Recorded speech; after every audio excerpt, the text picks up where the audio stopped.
নমস্কার বন্ধুরা, আপনারা দেখছেন শ্যাটাভাঙা রান্নাঘর। আজ এই শ্যাটাভাঙা রান্নাঘরে আপনাদেরকে কাঁকড়া রান্না করে দেখানো হবে। কাঁকড়া বাজার থেকে কিনে এনে কাঁকড়ার ঠ্যাংগুলো এই প্লাস দিয়ে প্রথমে ছাড়িয়ে নেবেন। তারপরে চাকু দিয়ে কাঁকড়ার পেছন থেকে মাল মশলা সব বার করে নেবেন। মাল মশলার মধ্যে উপরে যেগুলো লেগে রয়েছে সেগুলো এক হাত দিয়ে ছুলে ফেলে দেবেন।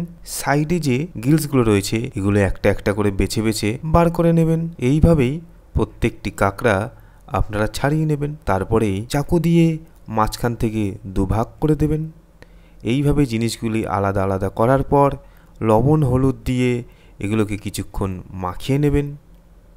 কাঁকড়ার শরীর, কাঁকড়ার ঠ্যাং আর কাঁকড়ার ঘিলু এইগুলোকে কড়াইতে তেলে আস্তে আস্তে করে ভেজে নেবেন। ভাজা হয়ে গেলে কড়াইতে কিছুটা আলু নিয়ে আলু ভেজে নেবেন। তারপরে আলুগুলো তুলে রেখে পেঁয়াজগুলো ভেজে নেবেন। এরপরে আলু আর পেঁয়াজ দুটোকেই ভেজে নেবেন। এরপর কষা কষা হয়ে গেলে এর মধ্যে আবার কাঁকড়াগুলোকে দিয়ে দেবেন। এইভাবেই আস্তে আস্তে নাড়তে থাকবেন যতক্ষণ না রঙটা বেশ লাল লাল হয়ে যাচ্ছে। কিন্তু কাঁকড়া ঢালার সময় একটু সাবধানে ঢালতে হবে, নইলে কিন্তু সব মিলেমিশে যেতে পারে। এইবারে এতে জল দিয়ে দেবেন। জল দিয়ে দেওয়ার পরে ঢাকনা দিয়ে দেবেন। তারপরে জলটা যখন ফুটতে থাকবে তখন ঢাকনা তুলে একবার গন্ধ শুকে দেখে নেবেন। যদি ভালো গন্ধ হয় তাহলে খুবই ভালো, আর না হলে ফেলে দেবেন।